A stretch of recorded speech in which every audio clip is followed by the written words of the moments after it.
Hare Krishna, everyone.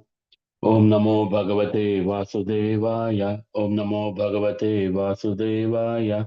Om Namo Bhagavate Vasudevaya.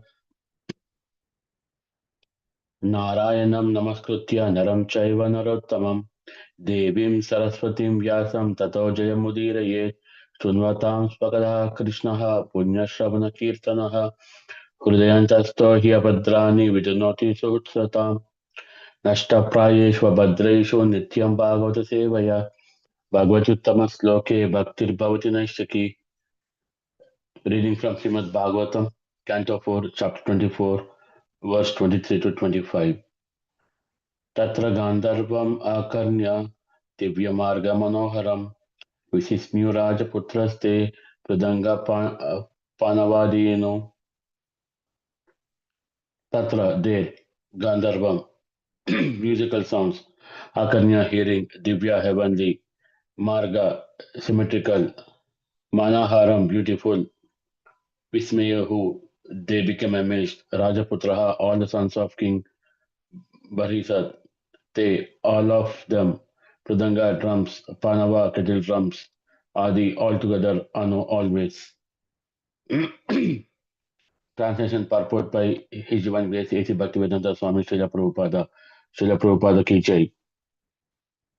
Translation. The sons of the king became very much amazed when they heard vibrations from various drums and kettle drums along with orderly musical sounds pleasing to the ear. Purport. In addition to the various flowers and living entities above the lake, there were also many musical vibrations. The word of the impersonalist, which has no variegatedness, is not at all pleased compared with such a scene. Actually, one has to attain the perfection of Satchidananda, eternity, bliss, and knowledge. Because the impersonalists deny these varieties of creation, they cannot actually enjoy transcendental bliss. The place where the Prachetas arrived was the abode of Lord Shiva. Impersonalists are generally worshippers of Lord Shiva, but Lord Shiva is never without variety in his abode.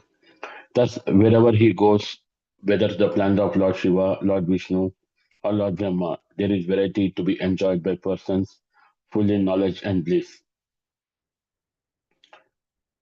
तर्ह्येव सरासस्तस्मान् निष्क्रमन्तं सहानुगम् उप उपकीयमानम् अमरप्रवणं प्रवरं विबुधाङ्गुनैः तप्तहेमनिकायम्बं सितिकण्ठं त्रिलोचनं प्रसादसुमुखं वीक्ष्य प्रमेयुर्जातकौतुकः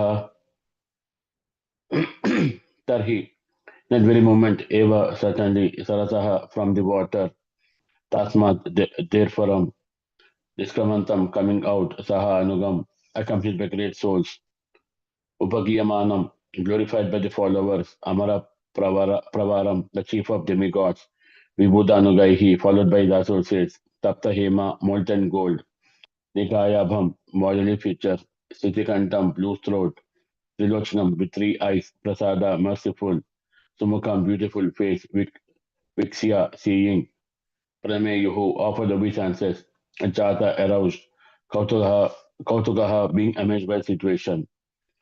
The Prachetas were fortunate to see Lord Shiva, the chief of the demigods, emerging from the water with his associates. His bodily luster was just like molten gold, his throat was bluish, and he had three eyes, which looked very mercifully upon his devotees. He was accompanied by many musicians who were glorifying him. As soon as the Prachetas saw Lord Shiva, they immediately offered their obeisances in great amazement and fell down at the lotus feet of the Lord. Purport. The word Vibhudanogaihi indicates that Lord Shiva is always accompanied by the denizens of the higher planets known as Gandharvas and Kinnaras. They are very expert in musical science and Lord Shiva is worshipped by them constantly. In pictures, Lord Shiva is generally painted white, but here we can find the color of his skin not exactly white, but like molten gold or a glowing yellowish color. Because Lord Shiva is always very, very merciful. His name is Asutosha. Among all the demigods, Lord Shiva can be pacified even by the lowest class of men who need only who need only offer him obeisances and leaves of a bale tree. Thus his name is Asutosha, which means that he is pleased very quickly. Generally, those who are very fond of material prosperity approach Lord Shiva for such benediction. Lord, being very merciful, quickly awards all the blessings the devotees ask of him. The demons take advantage of this leniency and sometimes take benedictions from Lord Shiva, which can be very dangerous to others. For instance, Vakrasura took a benediction from Lord Shiva, by which he could kill everyone he touched on the head. Although Lord Shiva sometimes very liberally gives such benedictions to his devotees, the difficulty is that the demons, being very cunning, sometimes want to experiment improperly with such benedictions. For instance, after receiving the benediction, Vakrasura tried to touch the head of Lord Shiva. Devotees of Lord Vishnu, however, have no desire for such benedictions, and Lord Vishnu does not give his devotees benedictions which would cause disturbance to the whole world. नमो विष्णुपादाय कृष्णप्रेष्ठाय भूतले श्रीमती भक्तिवेदांता स्वामिनिति नामिने नमस्ते सरस्वत नमस्ते सरस्वती देवे गौरवाणी प्रचारिणे निर्विशेष शून्यवादी पार्षदेशतारिणे जय श्री कृष्ण चैतन्य प्रभु नित्यानंद श्री अद्वैत गदाधर श्रीवासादि गौर भक्त वृंद हरे Krishna Krishna Krishna Hare Hare Rama Ram Ram Hare Hare. I would like to seek blessings from all the assembled Vaishnavas and thank you for giving me an opportunity to purify myself.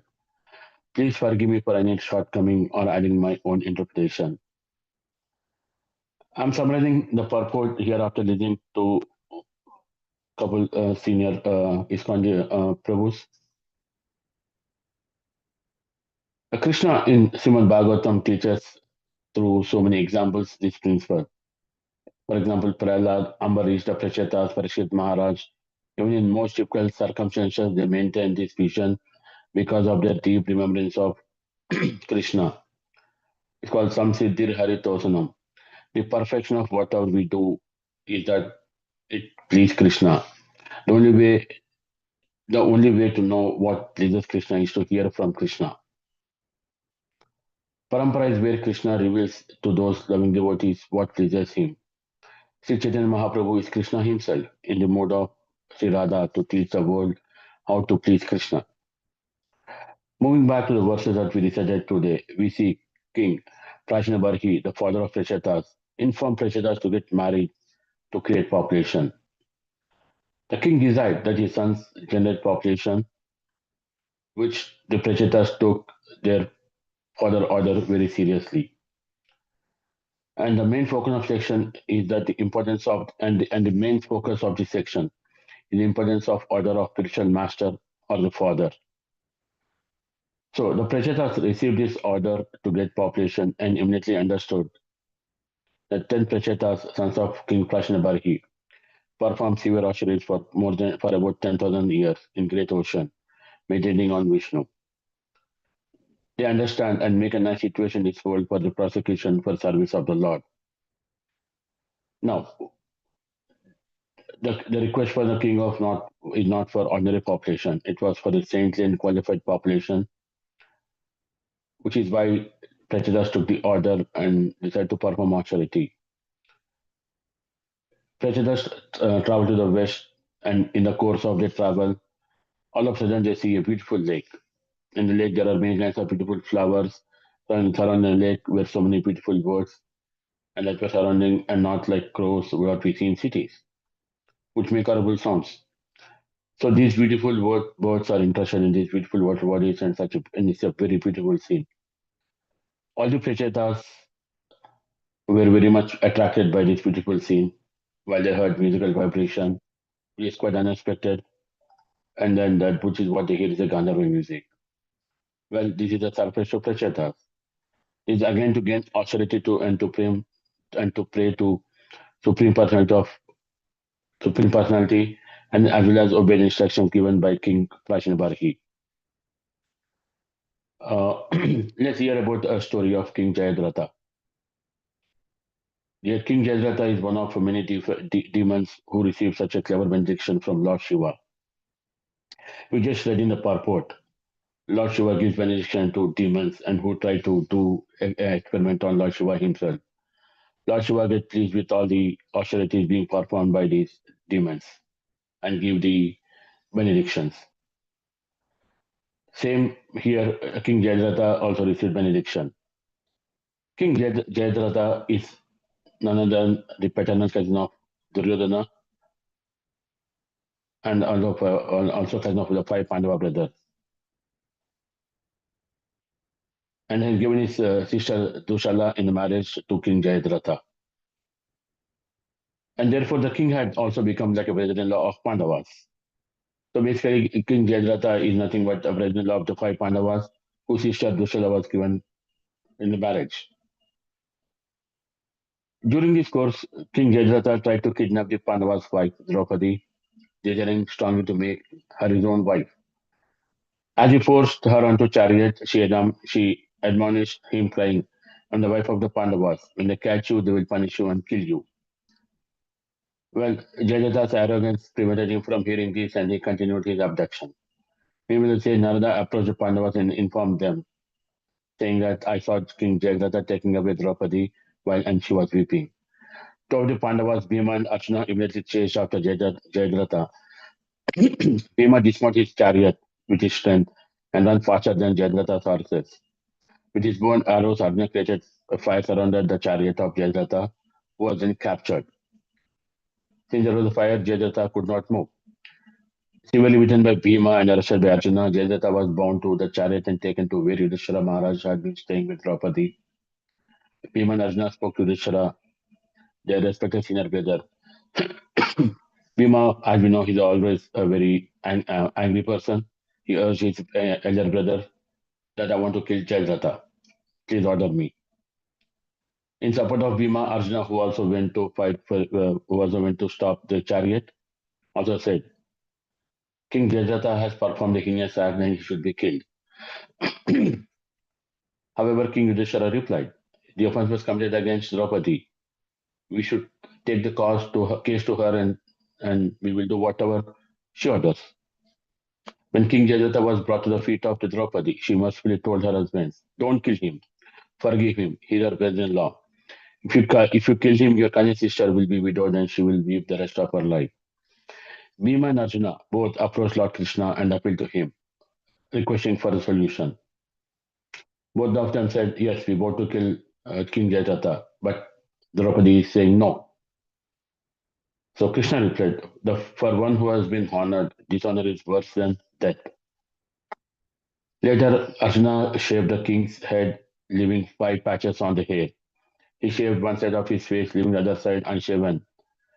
Seeing, seeing this, Jayadratha felt humiliated, and after being released by Bhima and Arjuna, he considered it's better to be dead than going with the same, with half shaving head.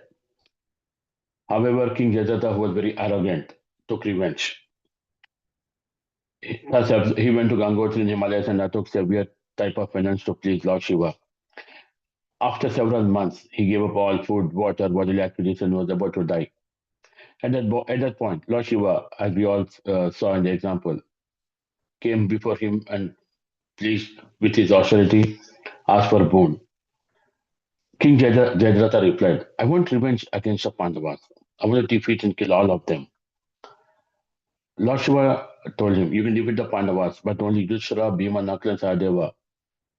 You can kill only 4 brothers, not Arjuna. Jayadratha said, if you cannot benedict me to my full satisfaction, then please grant me neither Arjuna nor anyone else will be able to kill me. Since king was not happy, Lord Shiva replied, I can grant you this. And if your head is severed and falls on the ground, then the person who caused this will die immediately. Your life will be saved and your head will rejoin your body. You may be killed by hundreds of thousands of times, but you will not die. On the other hand, if your severed head falls onto your father's hand and he threw it on the ground, then you will die.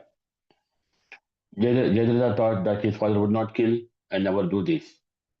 During the battle of Kurukshetra, Jayadratha took the side of Kauravas, which is the enemies of Pandavas, and Duryodhana was the leader. During the battle one evening, as the sun was setting, Jayadratha's father was absorbed in prayer and making offering water to sun god. Arjuna saw this opportune moment. With a skill, Arjuna, who's already, we know he's a skillful person with his bow and arrow, he severed Jayadratha's head from his body and made it such a way that it falls in the hands of his meditating father. Startled and without thought, King's father touched head on the ground, and then, just opening his eyes, he exclaimed, What was that wet thing?" Seeing that he had just thrown his son's head, and he began to cry because King's father was in meditation and did not open his eyes. King's father was weeping, and he said, "Oh, my son, you are now dead." Now we see the example. Lord Shiva is trying to give boon to demons who try to cause destruction.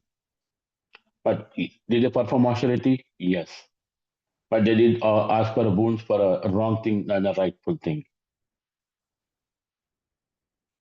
Let's also hear one more story about a poor Brahmin and a touchstone. Again, it's a fortunate story that we can hear from Lord Shiva. Sorry, the story of a fortunate Brahmana who sought the best benediction from Lord Shiva. Now, this story reveals that great treasure is not material but spiritual. So here, the Brahmana was thinking that he wants a material thing, but it turns out to be a more spiritual as we hear the story. There was a poor Brahmana who worshipped Lord Shiva to get the best benediction, hoping for solution to all his problems. Lord Shiva, as we know as Vidushtama, the best of benedictors and many materialistic people approached him to fulfill their desires. But for this Brahmana, Lord Shiva granted the benediction for his spiritual life. He directed the Brahmana to see Sanatana Goswami, a dear disciple and close associate of Sri Chaitanya Mahaprabhu. For only Sanatana could offer the best benediction. When the Brahmana approached Sanatana Goswami, he noticed that Sanatana Goswami had a touchstone and which he kept in his garbage. The beauty of this stone is that it turns everything into gold just by simply the contact.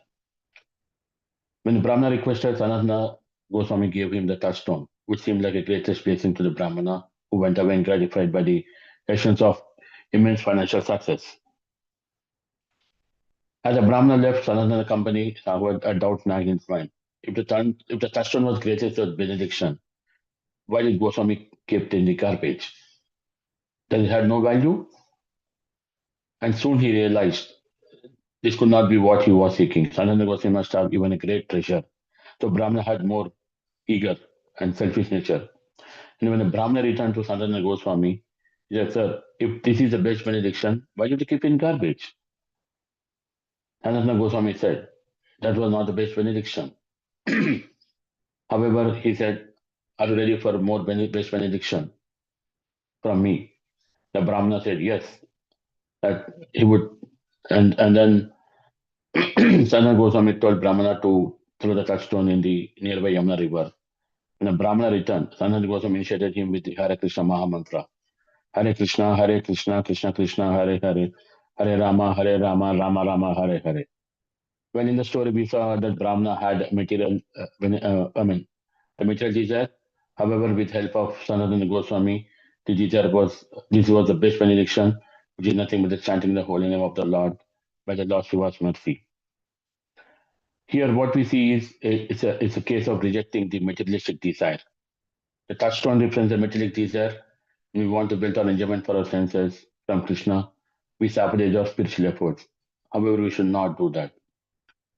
We think we ourselves are prophets of wealth and we consider the fruit of our own hard work.